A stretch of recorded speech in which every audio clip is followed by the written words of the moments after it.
السلام عليكم ورحمة الله وبركاته. عندنا أطفال كتير وبيبقى شعرهم طويل، وطبعا الأم علشان تقعد تسرح لولادها بتقعد في مشكلة كبيرة قوي. الطفلة تعيط وتفضل تعيط علشان خاطر شعرها بيوجعها. فأنا لقيت حل سحري يقضي على جميع مشاكل تشابك الشعر من غير بروتين ومن غير تكلفة ومن غير استشوار ومن غير أي حاجة تانية. اول شيء طبعا الشامبو، اهم حاجه الشامبو، لان في شامبو بينشف الشعر وفي شامبو بيدي للشعر نعومه. الشامبو مهم جدا ان احنا نختار نوع الشامبو المناسب لشعر بنتنا. نفضل نجرب، ما نقولش حد او نسأل، وبمجرد ان احنا نجرب حاجه ونلاقيها كويسه نستخدمها.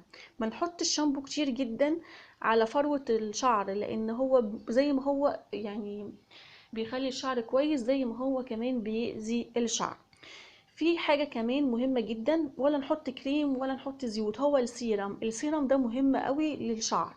حبة صغيرين تقريبا نقطة. لو الشعر طويل انا بحط لبنتي مرتين، يعني مرتين دي يعني ايه، يعني حاجة زي السيرم ده.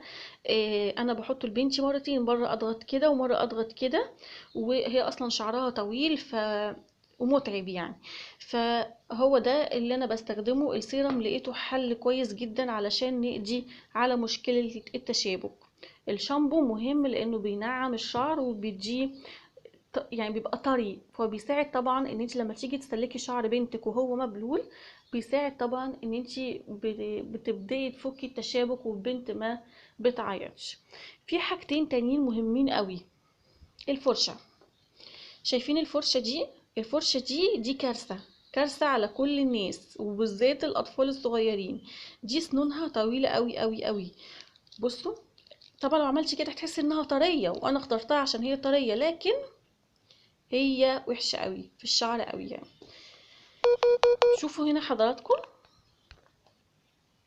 الفرشة دي، ايه الفرق بين دي وبين دي؟ اولا دي سنونها قطرة طبعا جدا جدا جدا جدا. ليها سنون، يعني انا عايزة اوضح ان هي مش يعني فيها سنون قصيرة وفيها سنون اطول شوية. اولا مريحة في الايد، يعني انت لو قعدتي تسرحي شعر بنتك 5 دقايق او 10 دقايق ايدك مش هتوجعك. شايفين دي الايد دي؟ انا عن نفسي ايدي مش بتوجعني. دي بقى متعبة جدا في الايد، اكنك ماسكة مثلا يعني حاجة بتشتغلي بيها في المطبخ، سكينة ولا حاجة. انما دي حاجة تانية مختلفة خالص، مريحة في الايد، فيها سنون قصيرة وسنون طويلة. اصلا لما تيجي تسرحي شعر بنتك مش بتوجعها حتى يعني، وانت كمان جربيها على شعرك هتحسي انها طرية قوي قوي قوي على فروة الراس. وجزاكم الله كل خير، والسلام عليكم ورحمة الله وبركاته.